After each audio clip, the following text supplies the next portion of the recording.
The Top Fuel Racing League is on the air, live from the Atlanta Road, Atlanta.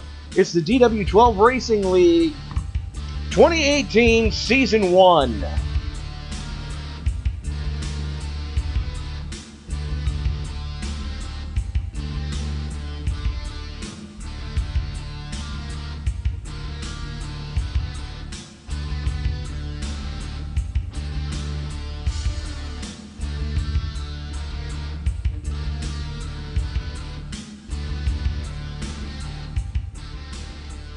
This broadcast being brought to you by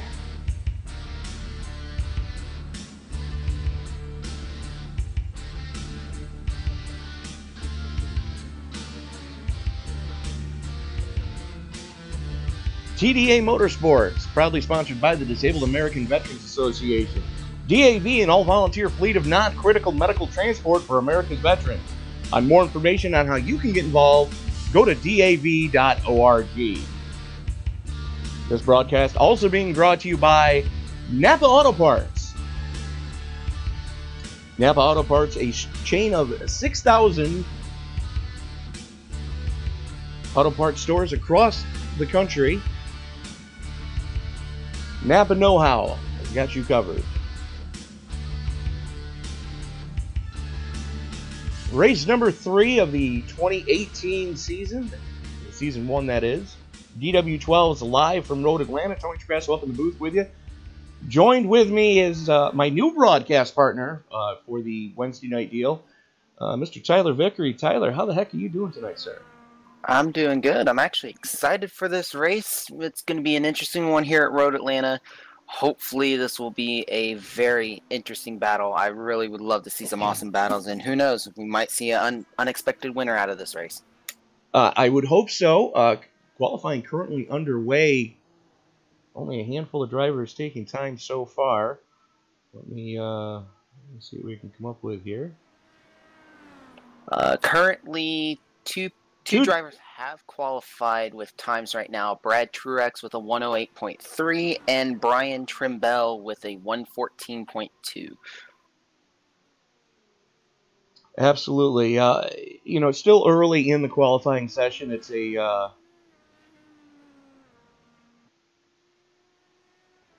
current 20-minute qualifying session, open qualifying. Run what you brung, hope you brung enough. So, currently following along with the guy who went quick time in hot laps, Mr. Nate Seifer right now, is Brian Timbrell puts up the third quick time. Truex currently sitting at the top of the leaderboard, but don't expect him to stay there too long. As Seifert here in the white deuce that you're seeing on track right now was definitely the class of the field in the hot lap session earlier. And my normal broadcast partner, Mr. Sam Cooper Bennett from across the pond, my brother from another mother, currently making his way out on the track right now. You see him appear in screen every so often. There he is coming out of the corner now as Seifert goes into the next corner. So look for Seifert to lay one down here, because, like I said, he was almost 2/10 to the good in practice. Wes Fry going to the top of the leaderboard. Seifert on his opening lap goes second quick. Currently, Wes Fry sitting at the top of the leaderboard with a 106 and some change. Seifert just dipping into the 106s. Chris Walker still staying third quick. Brad Truex drops to fourth. SCB himself puts up a 108 and some change. And so far, there's a... I don't know whether to be worried or interested to see how this is going to turn out. Because, Tyler, if you take a look at current pole time of 106.563, and you take a look at the last car that has taken time so far, Paul Cramieri, currently sitting at a 113.648. Yeah. You're talking a 7-second spread, 7+ seconds between the haves and the have-nots so far. Yeah, and based on the way this track is, I've actually tried this track earlier in a practice session as I'm planning on making a debut next week. When I did the practice times, it looks like it's a very technical track, and you've got to hit some corners very key. I mean, I made very simple errors, and I was running around where Tony Rice and George Hendricks are currently with their times of a 110.6.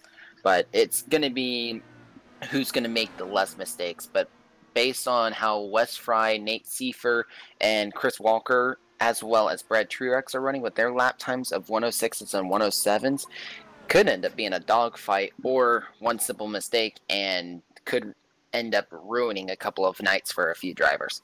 Well, as we were watching along with Seifer as he was trying to blister one, got into some lap traffic, and there were a couple of first you say it, then you do it kind of moments in front of him, and he kind of, you saw him there, he backed out of it, coming out of the S's to try to give himself some gap as we watch one car go for Mr. Toads.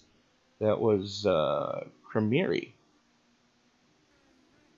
So far out of all the 9 cars have taken time. There's still 5 cars, I believe, that still need to take time. Ty Stanley has not done a practice lap or qualify. Matt Burkhart, Carl Burke, Robert Dudley, and Scott Brinson all have taken practice times, but I don't believe they have taken any times yet. Well, Dudley is no longer in the session, so scratch the 49. Burke is on track, as is Stanley. Yeah, Stanley and Burke are both on track right now.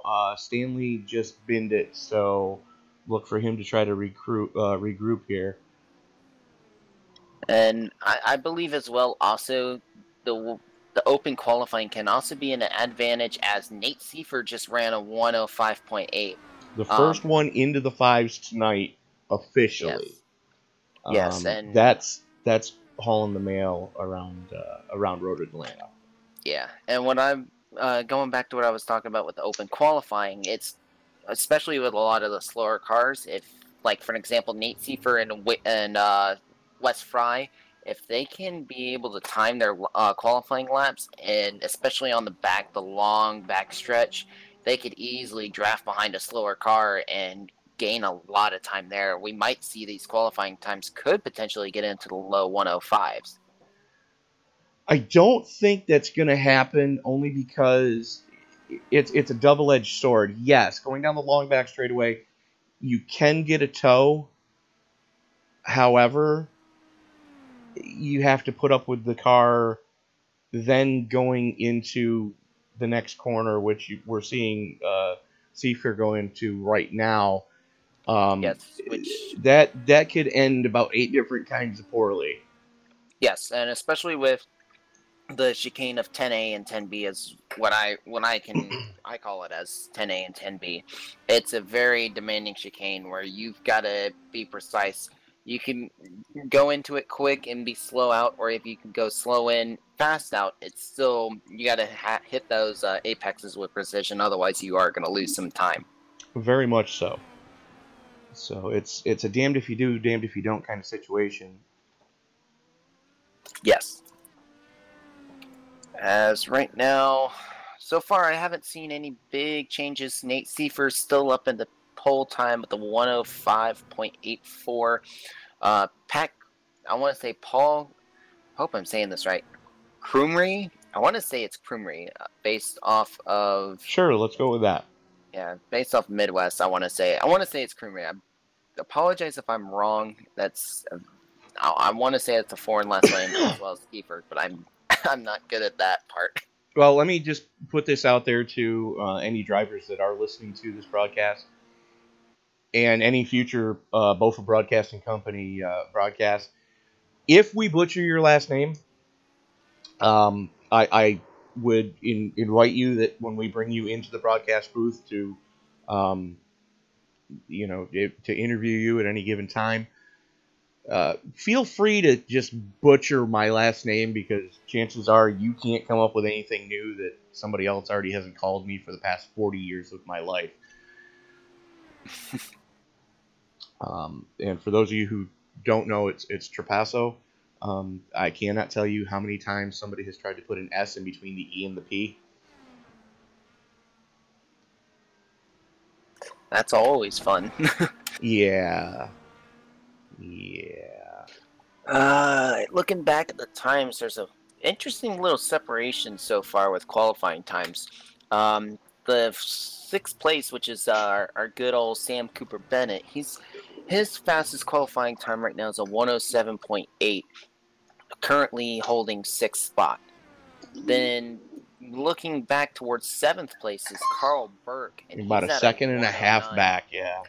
Yeah, almost 2 seconds, Zach. Or no, I apologize. A second and a tenth. A second and a half back, and yeah, that's a really big gap there. So that'll be interesting. Maybe might only see a train of 6 cars at the start, and maybe. Well, not even, because if you break it down even further, Seifert to Fry, you're at 43 thousandths. Then Fry to Walker, you're at half a second. Walker to Brinson, you're at another full second. Then from Brinson to Truex is almost 4/10. Truex has Sam Cooper Bennett on his tail at 48 thousandths back. And then you're at 8 thousandths from 6th of Cooper Bennett to Clark Burke. So you're eight tenths there. Then another 9 tenths to Hendricks. Another 9 tenths to Tony Rice. 6 tenths to Timbrell. And then Crumry is 2 seconds off of that, with Ty Stanley and Matt Burkhart not getting neither one of them getting a clean lap in so far. We're going to follow along with Burkhart right now, as it looks like he's just starting a flyer. Hey, wake up. Yeah, he's coming down the backstretch right now. I'm going to harm our teammate. Goes Matt coming into turn 10A and 10B. So he had a clean exit there, so he might have a decent time.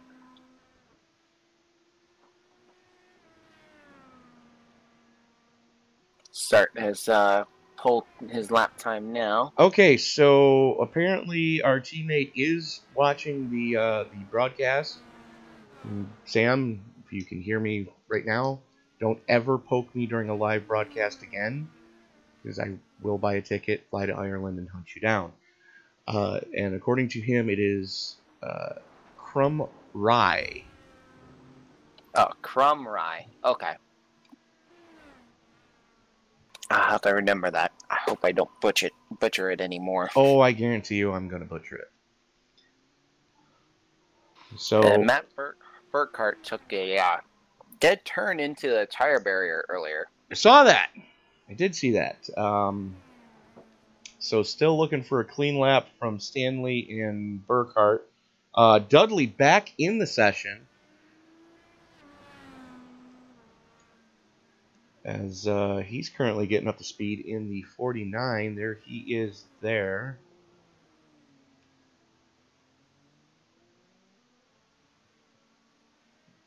Hey, I'm gonna keep an eye on Matt Burkhart, see if he can run a clean lap.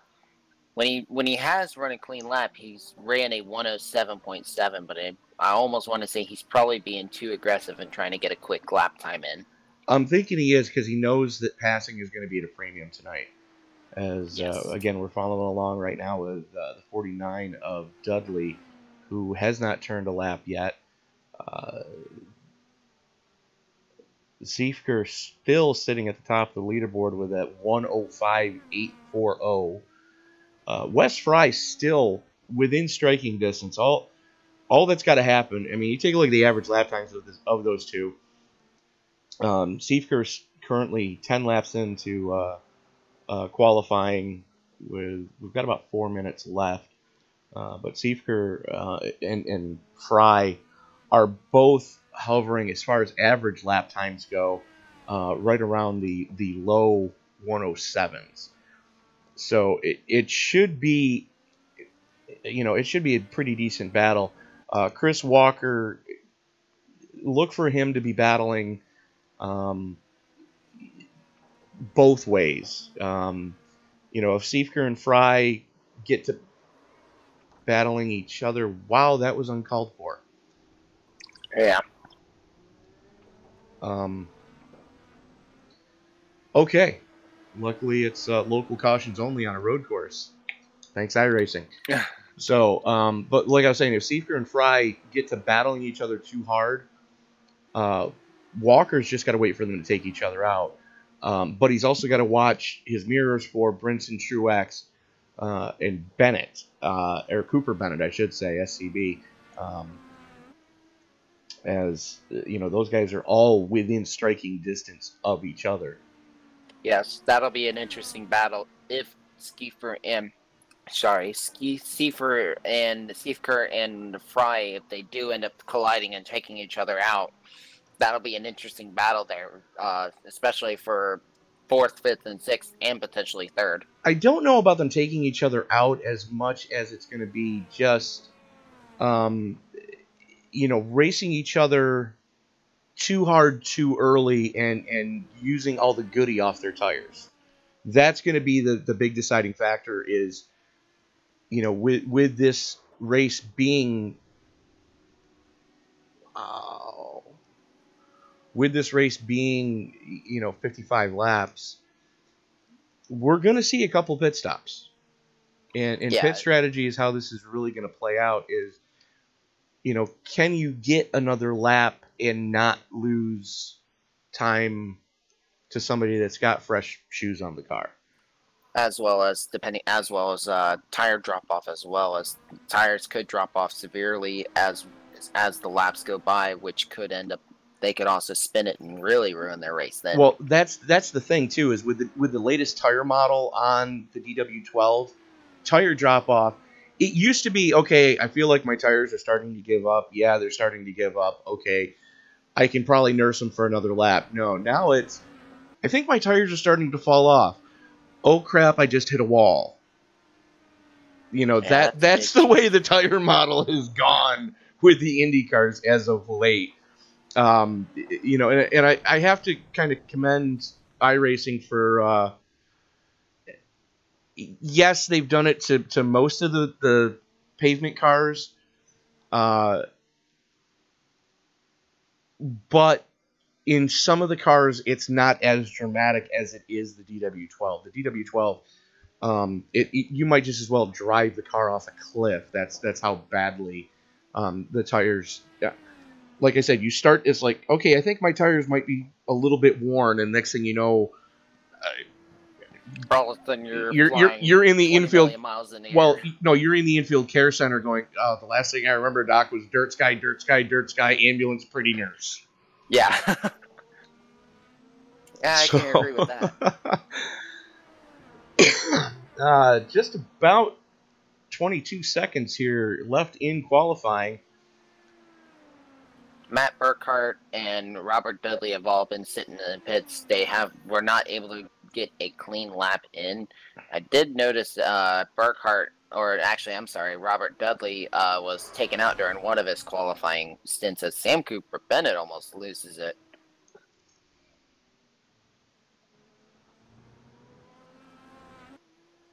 As he finishes up his laps and parks it and gets ready for the race. Fair enough. All right, so that is going to do it for qualifying. Let's we'll bring our grid up momentarily here. The one thing I do want to remind everybody is if you do like what you see here, don't forget to like, subscribe, and share. We will be doing this every Wednesday night, starting at approximately 8:40 Eastern time to start with qualifying of the Top Fuel series here. We would also like to invite you to join us on Friday nights starting approximately 8:40 Eastern Time, as we bring you the Go Fast Racing Grand National Series. This week, that will be live from Hotlanta, race number 2 of the 2018 season. That'll be this coming Friday. Normally, it's going to be Sam and I in the booth. However, Sam has a previous engagement Saturday, so he's not going to be able to join me in the booth for that one. So as of right now, I'm flying solo, trying to talk to my sister from another mister, Miss Layla Wilson, into joining me for that one, but time will tell if she's going to be able to do so. So we are going to bring up the grid, starting up on the point, Mr. Nate Seifker, 105.840. He's joined with Russ Fry, 43 thousandths back of the 105.883. Row number 2 is going to see Chris Walker and Scott Brinson. Row 3, we go to Brad Truax and our endurance racing teammate, Mr. Sam Cooper Bennett. Then we go to Carl Burke and George Hendricks, making up row number 4. Row 5 is going to see Tony Rice and Brian Trimble, with Paul Crumry, according to the way I was told to pronounce it. Paul, if I'm mispronouncing that, blame Sam. He's going to be joining with Robert Dudley. That's row number 6. Ty Stanley and Matt Hummel not taking time in qualifying, so they will be starting shotgun on the field in row number 7. So 14 cars slated to do battle here tonight. Matt Burkhart starting shotgun on the field. Make that 15 cars slated to do battle here tonight. And I do believe Sam Cooper Bennett is going to be starting in the pits for this race. Probably not a bad idea, considering that turn 1 could get a little tricky. Yeah, this will be an interesting start, especially at least 14 cars on the grid, not including Sam Cooper Bennett will starting in the pit road. That turn 1 will be very, very busy. That's one way to put it.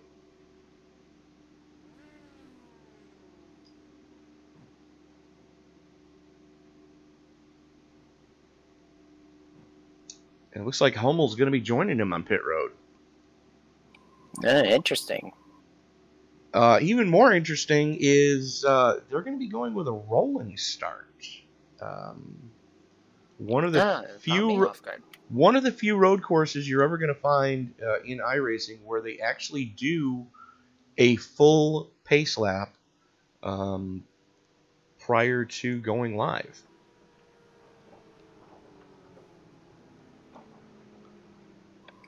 Yeah, as I was originally thinking it was going to be a rolling start. The way they were set up, that caught me off guard. Was not expecting that. Well, let's call it like we see it here. A standing start in an IndyCar, you might just as well slam certain parts of your anatomy in a broken sliding glass door. It'll be just about as fun. Yeah, I can understand that. And probably less painful. Yeah, I mean, I can understand that. I have done standing starts with this car before. I mean, I've had better starts with it, but I mean, I can agree with the rolling start. Hopefully, we won't see any people be in first gear and spin the car out, but that'll be an interesting start because if that happens up in the front pack, there'll be a lot of cars trying to avoid it. You're not wrong. Wreck themselves. You're definitely not wrong. So as we watch Nate play with the pace car, Nate's mom said he could become anything, so he decided to become a pace car. 55 laps of scheduled distance here tonight. Again, Tony Trapasso up in the booth with Tyler Vickery. This is BOFA Broadcasting, the other BBC.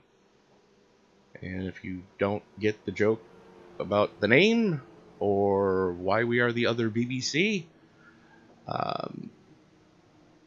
you've probably been living under a rock for the past 10 years.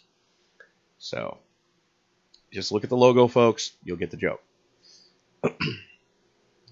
This is the Top Fuel Racing DW12 League 2018 Season 1, race number 3 from Road Atlanta.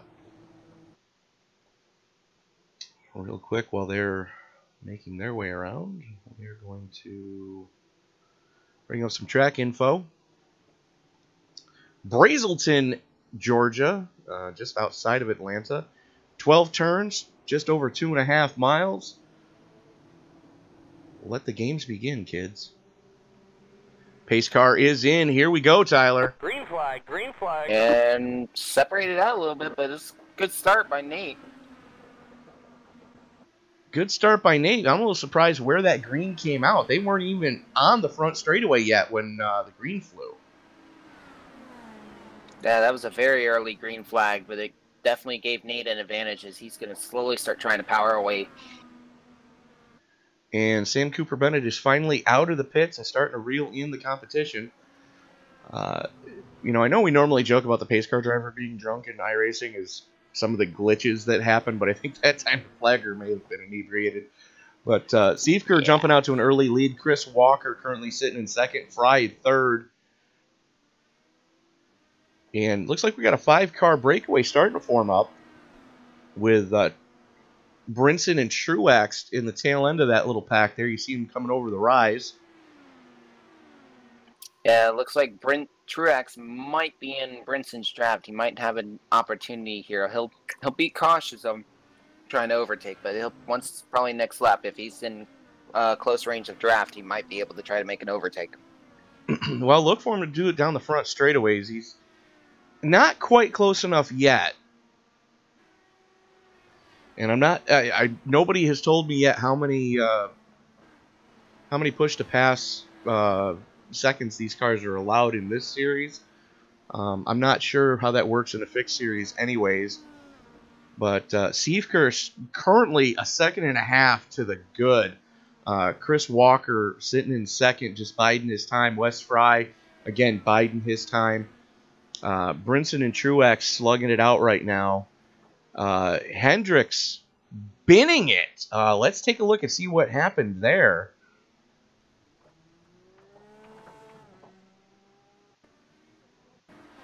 And there he is coming up through the S's. Gets pushed off the course. And just steps on his own junk coming through the S's. Yeah, it looks like Tony Rice made a mistake, which caught Hendricks off guard, which led to Hendricks going off track and into the tire barrier.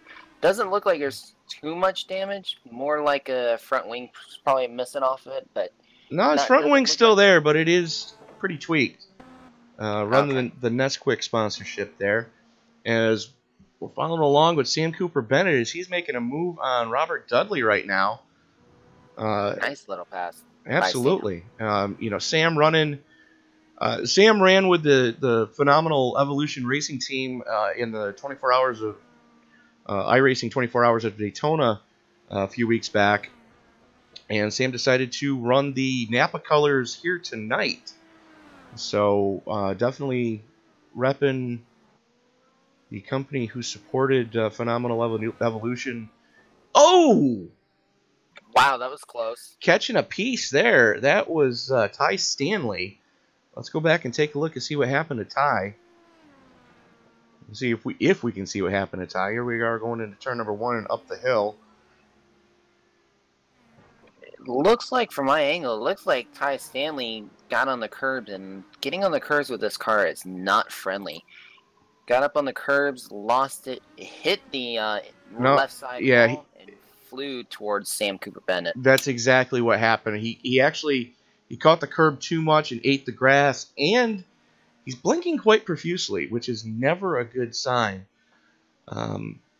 So I would like to point out that Sam actually is up to 10th after starting dead last on the field. Hummel has withdrawn from the event.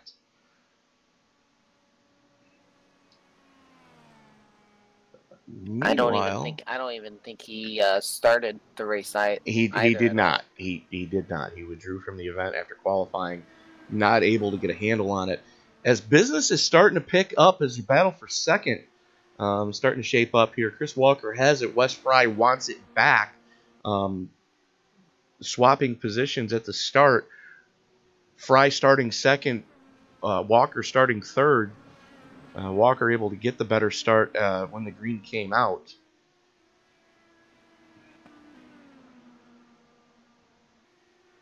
It's a good battle so far.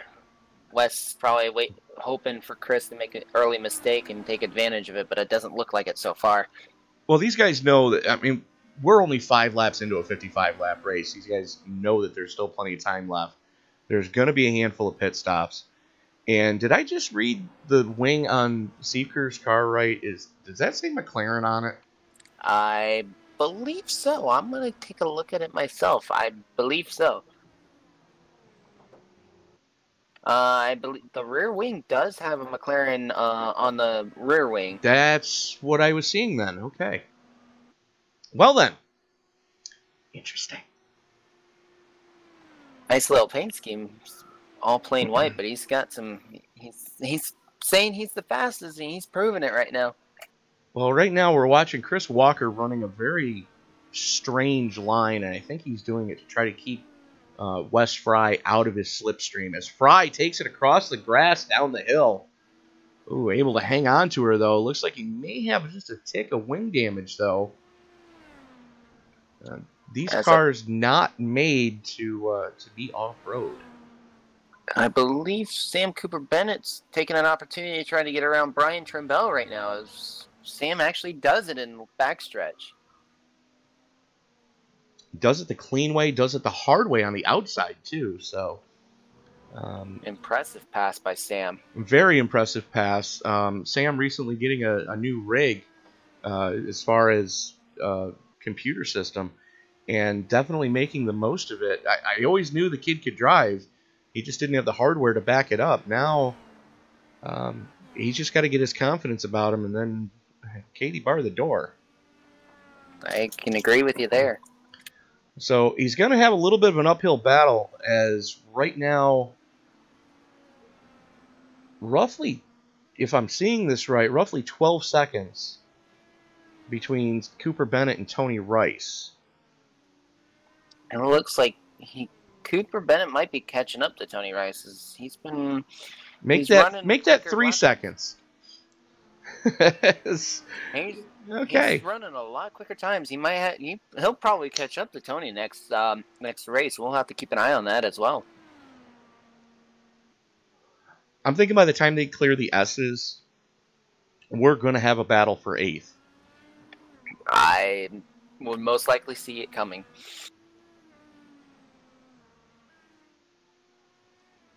So, current lap time right now, Tony Rice was a 1 minute and 16.2. Sam's lap time, his last lap time was a 109.3 over almost a 7-second gap, I want to say. And there it goes, Tony Rice off track. No, that wasn't Tony. That was Matt Burkhardt. Matt Burkhardt. Okay, my mistake. I saw Trimbell's name go blue there for a second, so I thought that was Trimble. It was Trimble and Burkhardt. Let's take a look and see what took place there. As we're following Burkhardt, he crests the top of the hill at the S's, catches too much curb, and there it is. Spins her into the grass as Rice flies by. Sam Cooper Bennett murdering a couple of cones to try to avoid the smoke. That was good awareness, though, by Matt Burkhardt on avoiding colliding into the tire barriers. Doesn't look like he's got any damage on that car whatsoever. Not so much, but it's going to be interesting to see what's going to take place here with Sam, because we did see him take a shot earlier. Right. As Burkhardt reeling Cooper Bennett back in, the battle for 8th is shaping up. I just didn't think it was going to be shaping up in this way. I agree, but it'll be interesting. Hopefully, we'll see if Sam can hold himself together and keep Matt Burkhardt behind him. And that was interesting. Matt Burkhardt taking the discretion being the better part of valor and deciding to eat the sand trap as opposed to just annihilating Sam. So good on you, Matt, for taking the gentleman's way out of that one. Yes. Currently, Seifker, Walker, Fry, Brinson, and Truax, your top 5. And this is currently the closest battle on the track, ladies and gentlemen, between Rice, Cooper Bennett, and Burkhart. Yeah. And then the last lap times comparing it to Seifert and Walker. Walker ran a 106.5 while Seifert ran a 107.1. So Walker might be closing in back on the leader, but that'll be only at 0.5 of a second. So that'll be interesting to see how much more he can close in on Nate Seifert. Well, now, Tyler, let me ask you this, because you said you ran some laps here earlier. What are we looking for as far as a fuel run out of these cars? I really didn't. I probably ran about 10, 15 laps. I almost want to say this could potentially be a 2-stop, not either a 2-stop or a 1-stop, as I probably ran about 10, 15 laps. I can't remember off the top of my head how many I did, because there was a couple of times I did crash. But I believe they could easily make it a 1 or 2-stop race. Fair enough. Fair enough. It all depends on driver and how they can stretch it. Yeah. I would say a pit window would probably be around lap 25 and 30, depending on how the drivers are taking care of their tires, as well as saving fuel. Fair enough. Meanwhile, the battle for second is starting to shape up again as Walker and Fry within striking distance of each other. Meanwhile, Sam Cooper Bennett is slowly catching up to Tony Rice as well. Sam's still running about 2 seconds quicker than Tony Rice right now. Last lap time, Sam Cooper Bennett ran a 108.3, while Tony Rice ran a 109.3. Speaking of battles shaping up, Sam using the slipstream as they go down the back chute. Might try to take that outside pass again. Bombs away, Sam Cooper Bennett. Tony Rice sees him coming and just lets him have the spot, knowing that it's a little too early to trying to defend something like that. So Bennett putting him up on the dash and saying mine are bigger than yours, and off we go. We've got a new 7th place. Now setting his sights on Carl Burke.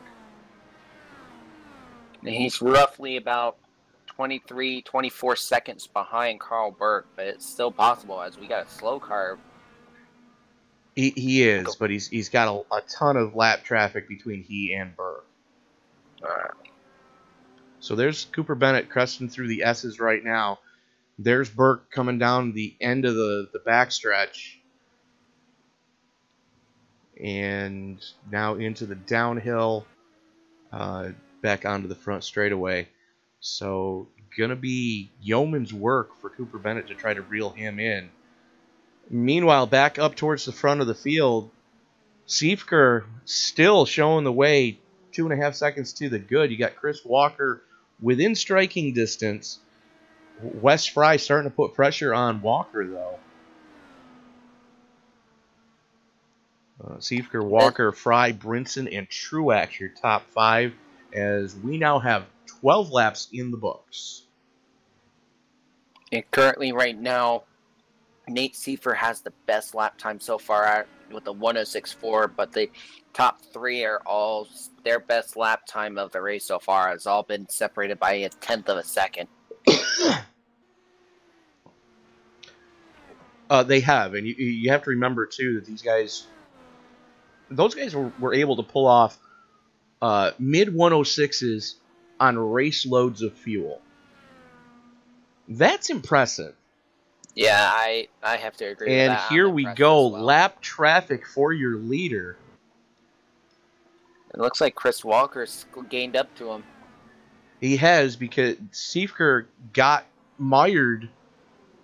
I believe that's our battle for 10th right there.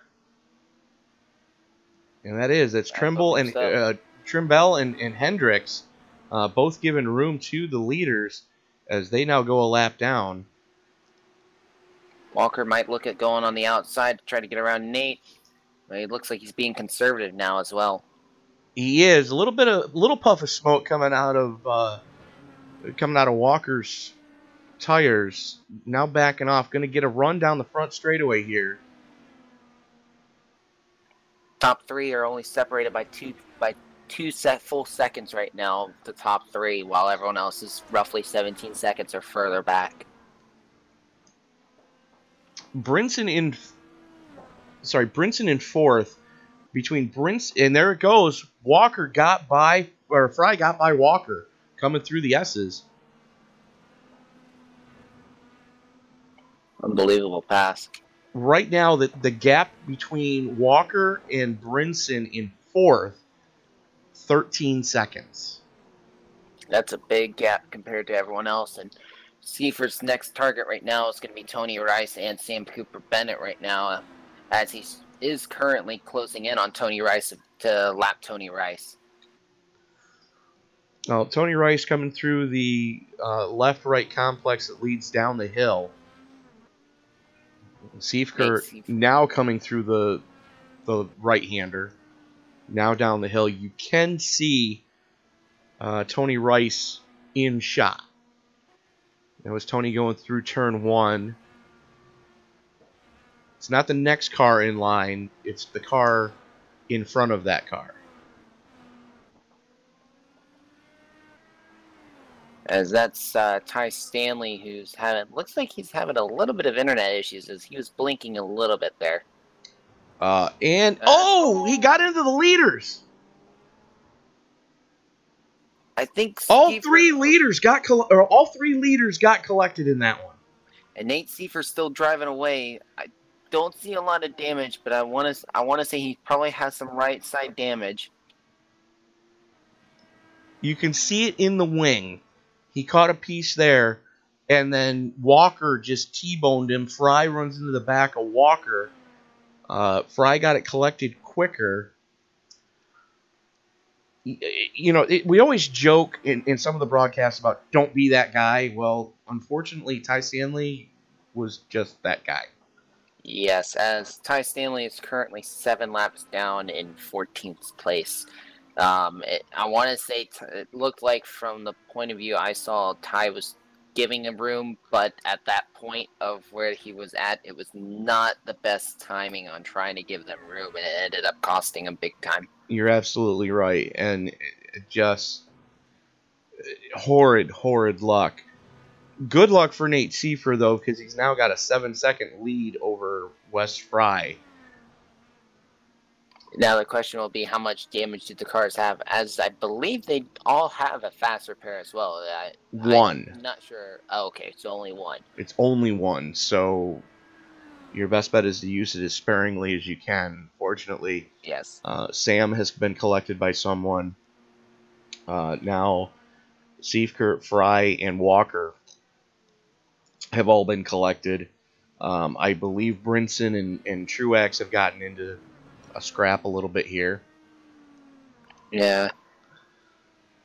So the question is, who's going to burn their fast repair when we get ready to see a possible pit stop coming up here? Yeah, as right now, Seifert, Fry, and Walker have all completed 17 laps. Brinson, Truex, and Burke are still got to complete theirs, as well as Sam Cooper Bennett and Tony Rice. Well, you can see Cooper Bennett there in shot. There's Tony Rice directly in front of our leader. And who was that? That's Sam Cooper Bennett pointing the wrong way. What happened, Sam? Coming through the S's. Just catches too much curb and, noses it into the wall. Catches the tire barrier. Looks like he's waiting to make sure nobody's coming. Yeez. Well, good heads-up driving by everybody involved in that one.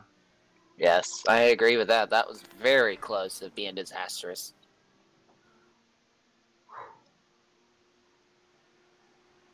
That was, well, to quote Sam, as he has said numerous times, I think some poo has come out. Yeah, I believe so as well, and that was probably a very scary sign for Sam as well. Yeah, I mean, you look at the relative to make sure nobody's coming, and then all of a sudden, faster than you can react, there's somebody on top of you. And Sam wasting no time, taking it pit side right now, try to get some new shoes and some damage fixed on that one. Looks like he's probably going to burn his fast repair here. Yep, so it'll be interesting. Paul Cremay is also coming to pits, I believe, as he's only had a 1.3 second pit stop. Two retirees, Matt Burkhart and Ty Stanley, have both retired from the race. Ty Stanley finishing 14th, Burkhart finishing in 13th. And Matt Hummel did not start, going to be credited with 15th. So far, only 3 cars will not finish the race. There are, I want to say, 6 cars a lap down or more. Paul Cremay and Robert Dudley are both 2 laps down, while Tony Rice, Sam Cooper Bennett, Brian Trimble, and George Hendricks are all 1 lap down currently. Carl Burke, the last car on the lead lap, currently sitting in 6th. Brad Truax in 5th. Scott Brinson in 4th.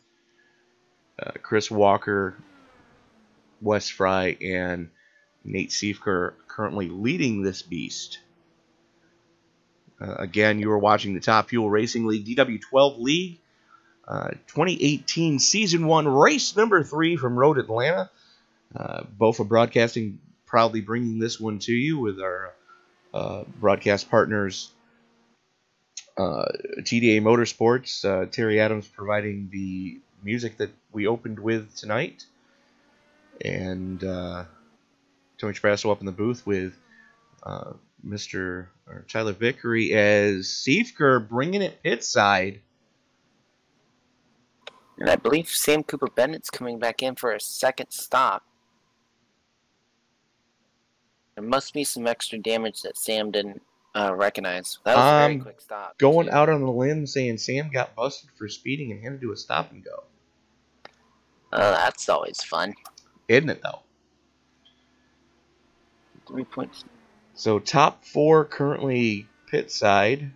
Top 5, Brad Truax also comes into the pits. And Truax bringing it pit side. So looks like 20 laps and everybody's saying no mas. Keep an eye on Carl, as Carl's coming into the pits as well. So, 20 laps, and that's about it there. So currently... Going to be about a 2 or 3. Well, no, it's going to be about a 3 pit stop strategy, 20 laps each. And then you short pit the last one.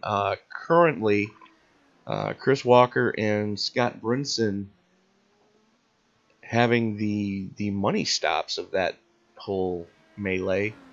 Brinson blinking worse than a fat kid with lemon in his eye. Yes, as Brad Truax had a very difficult pit stop, 23.7 second pit stop. He got busted for speeding in. Oof, that would be a reason why there. Stop and hold for probably about 15 seconds, I believe. You are correct, sir. But Wes Fry blowing through. Looks like Wes Fry didn't burn his fast repair, just got some of that damage fixed the hard way. That let Nate and Tony Rice looping it in front of our leader, getting it the heck out of the way. Good on you, Tony. Yes, definitely. So far, looks like only 6 cars on the lead lap currently. Brad Truex and Carl Burke are the furthest behind as of right now. Well, you got Siefker leading this. Wes Fry currently sitting in second, almost 6 seconds back. Then you have Chris Walker, who was able to get by Brinson, currently sitting in third. Again, 4 seconds back. Brinson is now 13 seconds off of Walker. And Truax got busted for speeding, so he's now 26 seconds off of Brinson. Clark, your last car on the lead lap, currently 52 seconds from the leader. Now, think about that for a second, folks.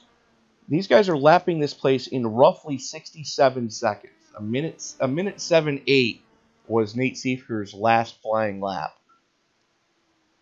So, figure 68 seconds is what it's taking them to get around here. Carl Burke is currently 52 seconds back from the leader. He's going to need a miracle to stay on the lead lap at this point. As a matter of fact, Truex isn't in that much better shape from there, as he's 50.7 seconds back. As you see Burke go flashing by, Truex just in front of him. You see them there in screen. Yeah, looks like Truex is running about a second faster than Carl Burke, so it looks like that gap will start pulling away a little bit as the laps go by. And here goes Burke going a lap down there, I believe. Nope, that wasn't Burke. That was Dudley going another lap down. I'm sorry.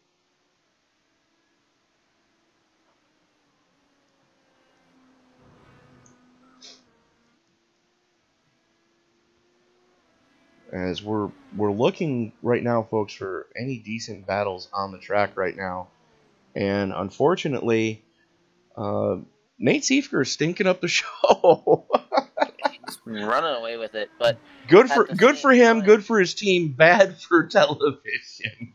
Yeah, but at the same time right now, last lap Nate Seifker ran was a 107.1. Wes Fry has been the quickest so far. He just ran the fastest lap of the race with a 106.383. So looks like Wes is just gunning it right now. You're not wrong, and he's got the damage fixed from the earlier incident, and he's now set his sights on trying to reel in Seifker. You can see Seifker just starting up through the S's there. Wes Fry lost 0.3 of a second there compared to Seifker's.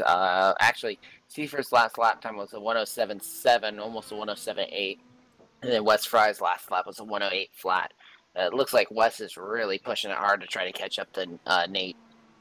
He is, but the problem that you're going to run into is, as you can attest to, because you've driven these cars just as much as I have, Tyler, when you put new shoes on a DW12, you feel like Superman, especially yes. if you're coming off something that feels almost like a hockey puck that has gone through a fire. Yes, you put agree with that. put a brand new set of Firestone Firehawks on one of these things, and you feel like Superman for about 3 laps, and then you realize, oh crap, I still have 30 laps to go. And I believe Nate just had that, as Nate coming through the last turn had a big little sideways wobble there. Saved it.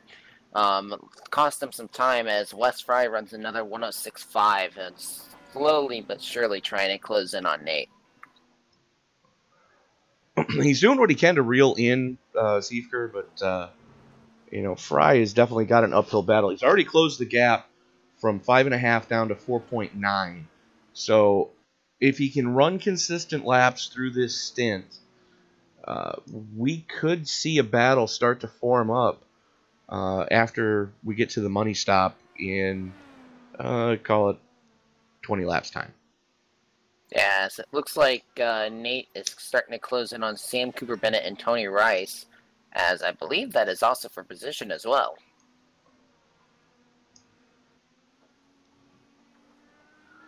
Well, let's see what we can come up with here. That would be a battle for position. Tony Rice currently sitting in 8th, 1 lap down. Whoa, there goes, I believe that was Sam Cooper Bennett. That is Sam Cooper Bennett taking the Napa DW12 off-road, catching a little bit of air coming over the rise. Knows that the leaders are coming, trying to stay the heck out of the way, because that's the type of guy that Sam is if he knows he's not the fastest car, he's going to stay well out of the racing line like he is right there, and then duck in behind and Now he's going to try to reel Tony Rice back in. Giving up 6 seconds there as he just catches a little too much curb. Gets it spun around, gets it corrected, and Joey Chitwood, eat your heart out. Yep, as Nate easily gets past Tony Rice. Next target to the lap now would be Brian Trimble. As you see Trimble going into 1 there, and there's Seifert right there. So, and when you look at it, 7th place back is all 2 laps down. The rest of the cars from 6th to the leader are all on the lead lap. Well, don't speak too soon, because if we're following along with Carl Burke right now, there's Burke going into the right-hander that leads to the back chute, and there's the leader right behind him. Yeah, he's not that far away, actually.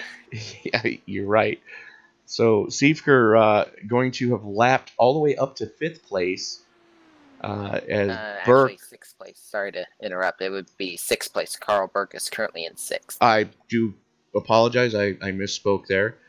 But Truex also in 5th, within striking distance. As yeah, this is going to get interesting. Yeah, we might see only, by the end of this race, we might see only 4 cars on the lead lap.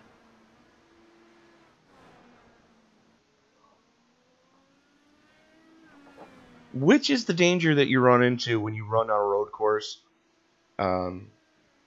especially in a fixed setup series like Top Fuel is. You have... you're kind of at the mercy of the setup. You're either going to love it or you're going to hate it. Yes. And I know how I like to set up my cars when I'm setting them up for my personal liking. Might be different than how you like it, Tyler. Might be different from how Nate likes his. Might be different. I know it's different from how Sam likes his. And then there's the disparity between the haves and the have-nots on the roadside. I'm looking at some of the licensing right now. Seifert currently with a 2.68 safety rating, C class on the roadside. Yeah. Wes Fry with a 3.8. Excuse me. Tonight's indigestion brought to you by McDonald's. But I know for a fact Brian Timbrell is an A-class oval driver with like a 4-something safety rating on the roads or on the oval side. Currently sitting in 7th with a C 4.4 on the roadside. Yeah, and when you compare it also too with Nate and Wes, based on I rating as well. Nate Seifert, sorry if I butchered that. His I rating right now is 699 compared to Wes Fry's road I rating of a 3510, which that is a big gap. But I mean, I rating, you can definitely throw that away, especially if you compared Nate and Wes, as Nate's could easily have a high I rating, especially the lap times he's running currently. I'm going to go out on a limb and say Nate is the type of guy that when he gets into official races, he runs official races similar to how I do. It's just, I'm here to survive. I'm here to, just get my safety rating up so that I can go play in the endurance series. That's the only reason I'm running official stuff. Whereas, you take a look at Wes, chances are Wes takes all road racing seriously. Ooh, I just saw that smoke in the background. That was Robert Dudley getting sideways and collecting the leader again. And I wonder if Nate's got any if he's used his fast repair already. I don't think he has, but that'll be a question mark now. Absolutely, it's going to be interesting to see. As that's let Wes Fry close in, you'll see there's Wes right there. Yes, as well as Chris Walker. Chris Walker currently is only, it says on the timing screens right now, he's about 8.4 seconds, but that's probably a lot closer gap now than before. 6 flat. Yeah, so that's definitely Chris Walker slowly catching up to this pack as well. As the tires are definitely starting to fall off, as Wes is running his last lap time's a 1:08.8. Chris Walker, I believe he's starting to push it a little bit, but not too much, as he's the fastest out of everyone at that last lap with a 1:07.5. Well, we're currently 25 laps to go. So, Yeah, so now the question is, will they do the early stop this time, or will it be the next lap, or will it be the next stint? well, there won't be a quote next stint. It's how far do you run this tank down till there's nothing left, and then short fill it on fuel, put tires on it, and call it good, or do you short pit now, pack it full of fuel, and then pray? Yeah, I'm looking at the times and I was making a mistake there. That was my apologies.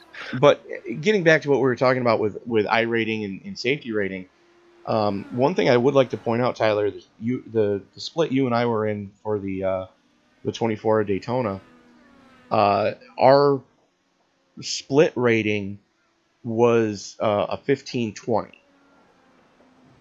And I know with my road rating, because of I've had struggles with both IMSA and Blancpain, as I've always been starting in the back because I have a low I rating, but I have a decent safety rating. My only downside is lately I have been getting caught up in accidents that I had nowhere to go, and not being able to finish races has hurt me. Well, there's a term for that, and you'll learn it as you get older. It's called being caught in someone else's dumpster fire. Yes. But what I was going to point out to you is, did you happen to hear what... As Nate just spins it. Wes Fry, your new leader. Critical mistake over at 10B, turn 10B, as Nate spins it again. Oh my goodness. I'm thinking that contact with Dudley, he's got damage. I'm thinking the same as well, as he's immediately going into the pits. Let's roll that beautiful beam footage. Here he is going, just coming through the right-hander. Or the left-hander. It looks like, I almost want to say, I've done it before, where he's just thunderfooted and just looped it around. Because Chris was right behind him, too, ready to pounce. Well, now he's got grass on the tires. Coming up over the rise, and just the car gets light, and I'm thinking he's got damage, because it was... You saw him fighting it a little bit before that he was fighting it through the left-handers. And from the time, that pit stop time that he just took, he just got that car fixed. There's Sam Cooper Bennett behind him. Yeah. But really heartbreak for Nate. Up. That's a heartbreak for Nate. Definitely. Meanwhile, Wes Fry currently showing the way, getting ready to work his way through lap traffic again. Just catching him in a horrible spot. Yeah, that was a very bad spot for having that happen, and just looping it around in the 10A and 10B. That's just one of the... As Wes goes around Oh, now, my Lanza. These guys they've burned all the goodie off their tires. That gives Chris Walker an opportunity now to pass. Or has he already passed? He's already passed. Chris Walker, your new leader. As he shoots down the back straightaway. And this is what we talked about earlier. These guys were running so hard, so early in the stint, 14 laps in, and they've burned all the goodie off the tires. Yep. It's just now survival of the fittest now. Who's going to make the least amount of mistakes? As I believe, or nope, there's Wes Fry. For a second there, I thought Wes darted into pit road. No, Wes is still out there. But getting back to what we were talking about with iRating, did you happen to hear what top split iRating cutoff was in the 24? When I looked at the results just to see how I did, I believe top split was over 6,000 or 7,000 iRating. I know it was very high. It was north of 6,200. I know that. But that's insane to me that somebody has a 60-something iRating. And I agree. I was shocked when I saw that too, because I know of a few pro drivers that were in that race as well. Mitchell Jung, who was alongside some of the pro drivers of Judah Pekalami, as well as a few others. I believe Tyson Meir was in that, and they were in second split. And Mitchell DeJong has about almost a 5,000 iRating, I believe. I'm not 100% sure. Right, and that was something I was going to point out, was they were in second split. And then the other one, which surprised me as well, was one of the most popular V8 supercar drivers in the world, Shane Van Gisbergen. He was in third split, and he was about, I want to say, in the 4,000 range. Right. I mean, everybody was expecting Van Gisbergen to be in top split, running for the top win, and come to find out he was in third split. Yeah. How does that happen? You know, I mean, don't get me wrong. I love the sim of iRacing. I love what they've done, but something's not right when you have, especially a world-class, real-life professional driver in third split instead of being up in top split, and then most of his team that he was on was very decent drivers as well. Well, let me point this little tidbit out to you. The man that holds the track record at Mount Panorama in a GT3 car, yep, was in third split, and that definitely says something. And because I would have originally thought, no matter what he can drive, he should easily be in top split, especially with the team he was on. That's what shocked me as well. Well, I'm still trying to wrap my mind around how many races do you need, and how many cars do you need to pass to have a 6,000 iRating? Because I know some drivers that are very talented shoes that have been in the sim for years, that run a ton of official races that, 4,000 and some change, 4,000 and some change, 5,000. As Chris Walker bringing it pit side from the lead, that's going to hand Wes Fry the lead back over. Yes, and also Scott Brinson pitted the lap before, and he's just now coming back out on track as he's passing Sam Cooper Bennett right now through the S's. So the battle right now is Chris Walker in the pits. Seifert has already made his pit stop. Now the question will be can Scott Brinson or Chris Walker or even Nate Seifert, if they can catch up to Wes Fry, as Wes Fry still has yet to pit. It's going to be a hell of a battle. I agree with you there. This is going to be interesting with 21 laps to go. Walker coming out directly in front of traffic. Everybody taking evasive action. Good grief, that could have ended poorly. As I'm keeping an eye on the leader as he's getting close to where he can come into pit road at any time. And here he comes. He almost stepped on his own junk coming over the hill. Yeah, I almost thought at first I thought he was second guessing there and was almost about to stay out for another lap. Well, here's the thing. We just saw the money stop for Chris Walker. Wes Fry, and that was from entry cone to exit cone, was a 30.8. Wes Fry, car's up on the jacks. Here comes Walker. Here comes Wes, just now leaving pit road now, getting on the gas. And there they are, drag race up the hill. Walker with heat in the tires, Fry on the fresh shoes, and the battle resumes. Nick Seifer's up to third as he had to have passed Scott Brinson earlier. We missed that battle, but it looks like Brad Truex is going to have a battle with Scott Brinson as well now. And that's fine, but right now we're watching the battle for the lead right now with Walker and Fry. Walker with the heat in the tires, Fry desperately trying to stay with him.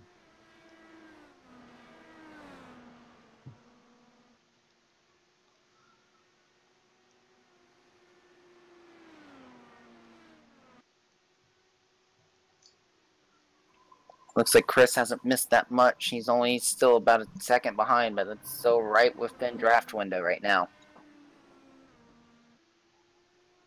Well, Chris currently showing the way. Wes Fry 1.4 seconds back as looks like Hendricks coming out of the pits. Immediately realizes where he is and pulls over, giving Fry a clean shot. Fry had to check up just a tick. Walker catching the lap traffic coming up through the S's. That's going to let Fry reel him back in. Here they come onto the... Now the question's going to be who's going to be using up more tires coming with the start of the stint compared to the other. Well, we will be 15 laps to go this time across the stripe as they are currently working lap 40. You would almost want to think Chris is trying to be the aggressor and trying to get that gap away, but I think he's starting to realize that he might have to let Wes close in on him just to save some tires for the end. Well, these two are definitely... They've run with each other enough to know what's about to happen. Oh, that is the big mistake. I don't know who that was. Robert Dudley. Based on my screen, it was Paul. I'm sorry. That was Paul. I do apologize. Dudley in the pits. Burkhart looks like he has now officially parked it. Tony Rice is also in the pits as well, I believe. Right, so we're left with 11 cars still running. As Matt Hummel did not start, Ty Stanley retired early. Burkhart still sitting in the pits. Dudley in the pits. Krumrei is the last car still running in 11th, currently 5 laps down. Would like to point out Sam Cooper Bennett has gotten by Tony Rice as Tony Rice had to make his pit stop. As the leader just collected a cone. Oh, that's always fun. Not really. Hopefully it won't make too much damage. It might come off very quick as well. Well, it all depends on where it is. It's more of a visual. It's more of a visual annoyance than anything else. Yeah, looking off of my end, I don't see a cone on the car, but at the same time, you never know, especially with how iRacing is. You could see one thing on one end, and someone else could be seeing another. You're not wrong. So Walker and Fry still within striking distance of each other. As it looks like Tony Rice in front of Walker. It is. Tony Rice coming out of the pits at a bad place. Yeah, but definitely. Walker and Fry 20 seconds to the good over Siefker, who led the vast majority of this event. I want to say Nate led over half of the race, I believe. You are correct. So that's very disappointing for Nate, especially leading half the race and then having two critical errors in the same lap that really hurt his chances on potentially winning this race. True story. But as we're watching Fry start to reel Walker back in, you gotta wonder how much is Fry abusing his equipment right now to try to stay within striking distance of Chris Walker? I think he's really pushing those tires. I'd be worried about how much he's going to use them, because if coming down to 5 laps to go where he has to be the aggressor, will he have any tires left? Excellent question. And while I'm thinking of it, I just received word from the truck that one of our guys mounted a GoPro on Wes Fry's helmet. So here we are riding along with Wes Fry. We're seeing everything he's seeing.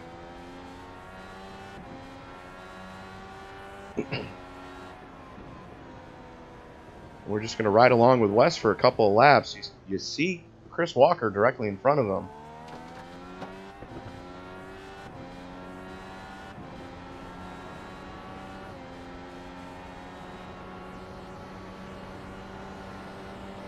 The one thing, Tyler, that just amazes me is how smooth these guys are. It doesn't look like Wes is really punishing his equipment. He's still, smooth as glass.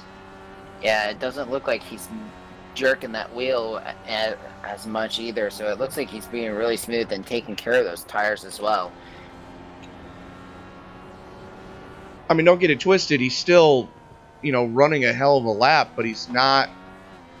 He's calculated in every move that he makes. Yes. And this is when you know you're watching somebody that knows what the hell they're doing on a road course.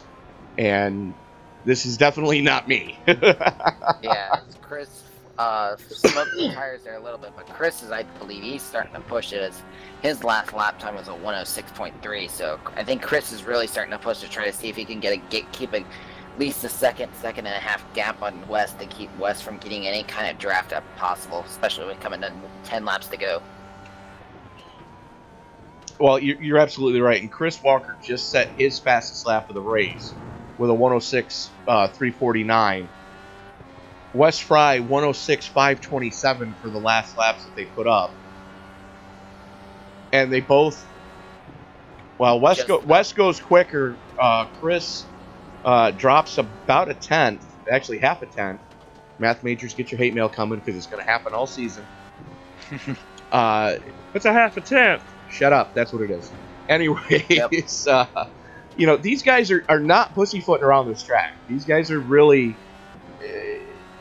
they're throwing down. They are really. Yeah, it looks like Wes is slowly closing in, even though the lap times are different, but they're definitely Wes is definitely closing in on Chris. As Wes should have draft on Chris now. Absolutely. As they come down the long back straightaway here.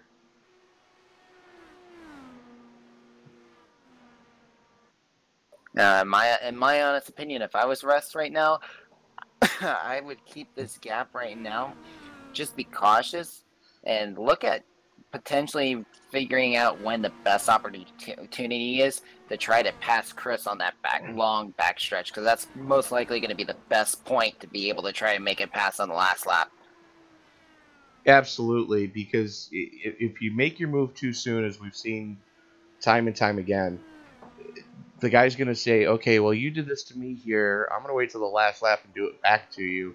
And then you're both sitting in the big red truck at the end of the event going, I don't know what happened. Yep. As Nate Seifer's in the pits, that is interesting. You're not wrong. What did happen there? As that's going to hand Scott Brinson third place. Seifer finally down and away. As we have a new leader, Wes Fry gets it done on the back straightaway. And looking back on the replay for Nate, I think he just went and pitted trying to get some fresh tires, I believe. I'm not 100% sure, but the last few laps I've watched, I have not seen any kind of notification of him wrecking. Fair enough, but we have a new leader. Wes Fry now shows the way. He made the pass down the back straightaway, and Chris Walker fighting for his life right now to try to stay with him. So I think you hit the nail on the head that Walker was pushing harder of the two, trying to get a gap off of Chris Walker as Walker steps on his own junk. No, that was Wes Fry spinning it, actually. Wes Fry stepping on his own junk. That just gave a big opportunity to Chris. Chris is just going to pull away. At least going to be a 10-second gap or more, depending on how long it takes Wes to get back up to speed. Currently, back up to speed, 7.7 seconds as he goes through 10 and 10A and into the downhill. As I have got a notification that Sam Cooper Bennett has parked it, as his race is done for the night. Oh, that is a heartbreak. That is very unfortunate. Sam had a really good run there. Was up in 8th place at the time.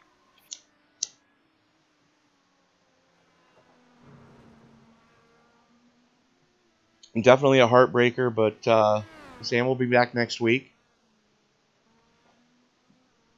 Chris Walker currently showing the way, 7.2 seconds to the good. You know, this goes back to what we were talking about between the haves and the have-nots, especially in a fixed setup league like this. You either love the setup or you hate the setup, and apparently there's a handful of guys that love the setup, but it also goes back to what we were talking about with the newest tire model that Iracing has out. I think my tires are starting to wear out. The last thing I remember, Doc, was Dirt Sky Ambulance. Yep, and in that case for Wes, it was, oh, hello, wall. Luckily, he didn't really tag anything. He just, what I like to refer to as stepping on one's own junk, and just looped it. Or I believe you called it hammer fisting the pedal. Yes, yeah, thunderfooting. Good old thunderfoot. There you go. Thank you. But you're watching Chris Walker put on a clinic right now. Wes Fry has closed the gap a little bit from 7.5 down to 6, now down to 6.5. Fry starting to reel him in. The question is, it'll be 5 laps to go this time across the stripe. Is there enough time? There is enough time, but Wes has to just run the lights out of the car. He will have to run where the Nate was running in qualifying of the 105s. He would have to get into the 105s. Chris is probably taking it easy, and honestly, Wes has got to run the laps of his life to close into Chris. Well, I would like to point out that Wes Fry just set quick lap of the race at 105.937. I swear, I'm getting this right on the ball now. So this will be interesting because I have a feeling Chris is probably paying attention to the relative. If I was in Chris's shoes, I'd probably be paying attention to the relative. I'd start running a little bit slower lap time to not burn off the tires and wait and see what happens. Because Wes could catch up to Chris, but at the same time, he still has to pass him. Right. Catching someone is one thing. As any racer can tell you, you can catch anyone. It's getting by them and not killing you both. That's the other question. Exactly. And at the same time, too, if something does happen where Chris and Wes both make contact, Scott Brinson and Nate Skiefer right now they're only 4 seconds apart from each other, and they could easily end up, in a sense, battling for potential win if Chris and Wes do make contact, if Wes is able to catch up. Well, the problem is it's not just they'd have to make contact. You're talking almost 42 seconds back from from Wes Fry to Scott Brinson. And joining us up in the booth, my normal broadcast partner, the other nut in BOFA broadcasting, Sam, you had a hell of a run going. Yeah, I was doing all right, and then got to the top of the hill by the chicane and just absolutely binned Walker it. just stepped on his dick. Oh my, here we go again. In the same spot Fry did it 10 laps earlier. Oh my. And Walker has less laps to catch up than what West had. As we should be coming to, I believe, 3 to go this time by. It is. This is going to be who blinks. It's who blinks last is who's going to win this. Yep. As I called it at the start of the race, before the race even started, it was going to be who's going to make the least amount of mistakes is going to win this. But right now, both of these drivers are making a lot of mistakes. But, I mean, at the same time, it's going to be who makes the least amount of mistakes to get to the line first. You got to feel for both these guys. It's been a complete roller coaster all race long for the entire top 4. Yes, I agree with you there. As West had to make invasive action as the Neswick, George Hendricks had an issue in the 43 car. Well, he did get out of the way, as did Paul Crummy. Thank you. I'm gonna learn Crumry. I'm gonna learn these paint schemes sooner or later, folks. So bear with me here. It's first race I've done with Top Fuel. So now, mind you, if you do like what you're seeing tonight, don't forget to like, subscribe, and share. We would like to remind you that we will be back this coming Friday night from Hot Atlanta in the Go Fast Grand National Series. So, again, lots of action starting to heat up here with BOFA Broadcasting.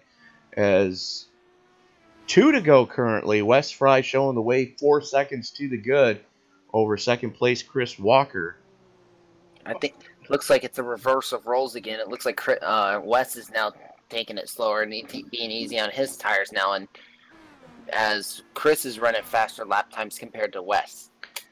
And you're absolutely right. Wes has backed it down. He's not pushing quite as hard. He knows that it's going to be next to impossible to make up 4 seconds in 2 laps. It'll be working lap 55 this time across the stripe. So white flag this time by should be correct. That's what I'm showing. Yep. Final lap. White flag is out. Chris Walker is still trying to reel in Wes Fry, so look for some last lap heroics if there's going to be any. Yeah, Walker still has to get around Brian Trimble, and it looks like he's struggling to try to get around Trimble. And there it goes, back up to 4 seconds. It's the battle for third, side by side into 10 and 10A, and they both make contact. They spin out. Brinson pointing the wrong way. Wow. Siefker back onto the podium. Not Meanwhile, the best place to pass, really. Well, it was one of those moves of they tried it side by side. And it was synchronized spinning. Meanwhile, Wes Fry through 10 and 10A into the downhill one last time across the line. There's the flag. Wes Fry coming home with the victory. Chris Walker able to hang on for second. Siefker just has to hang on through a couple more corners.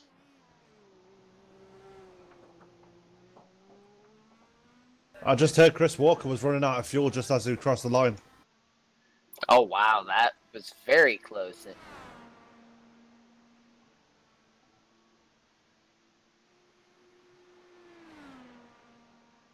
Good grief. Well then.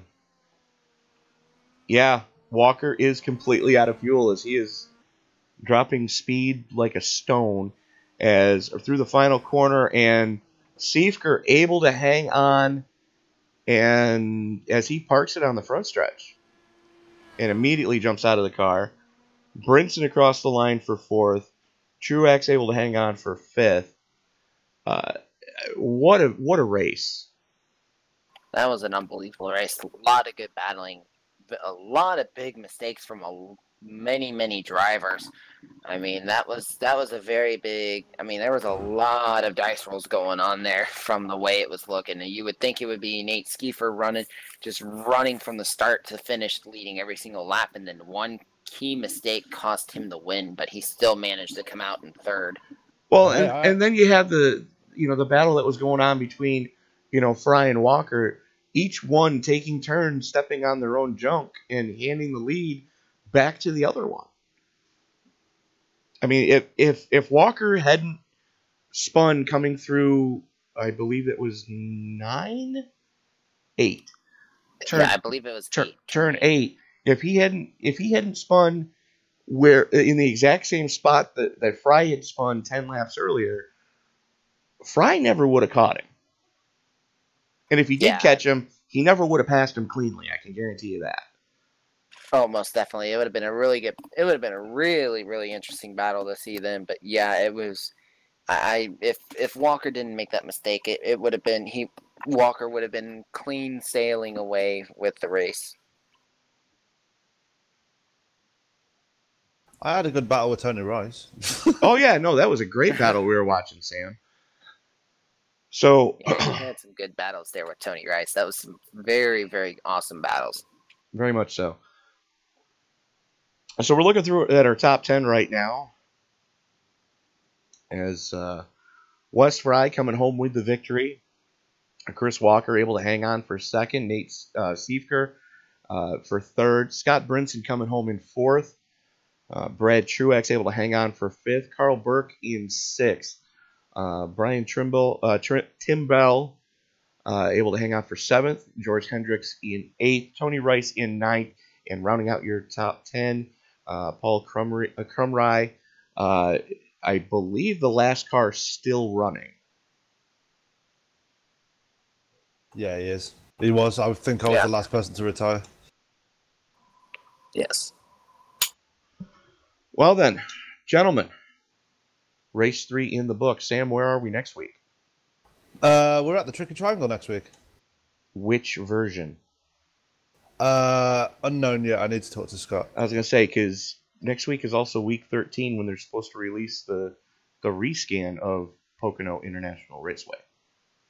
Yeah, I'll speak to Scott in a minute, and we might be going to the new one if it is released next week. So, yeah, either way, we're at the Tricky Triangle. Should be a decent track. I hope to do a little better than I did last season. Last season, I didn't even make it out of pit road, so I hope to turn at least one lap. And I would like to point out the last time I saw you race at the Tricky Triangle, you ate turn 3. Yeah, well, I led laps, so that was okay. You did. They were under caution, but you led laps, and then you ate turn 3. But anyways, gentlemen, it's been fun. Again, ladies and gentlemen, you have been watching a presentation of the BOFA Broadcasting Company. This has been the Top Fuel Racing League 2018 Season 1, race number 3 from Road Atlanta. If you like the action that you saw tonight, don't forget to like, subscribe, and share.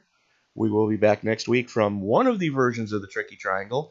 We would like to invite you to join us this Friday night for the Go Fast series in the Grand National, what they're using for the Xfinity cars. Grand National Series from Atlanta Motor Speedway, the fastest track on the NASCAR circuit currently. For Mr. Tyler Vickery, Mr. Sam Cooper Bennett, the Stone Age Paso, saying we will see you next week. Bye-bye.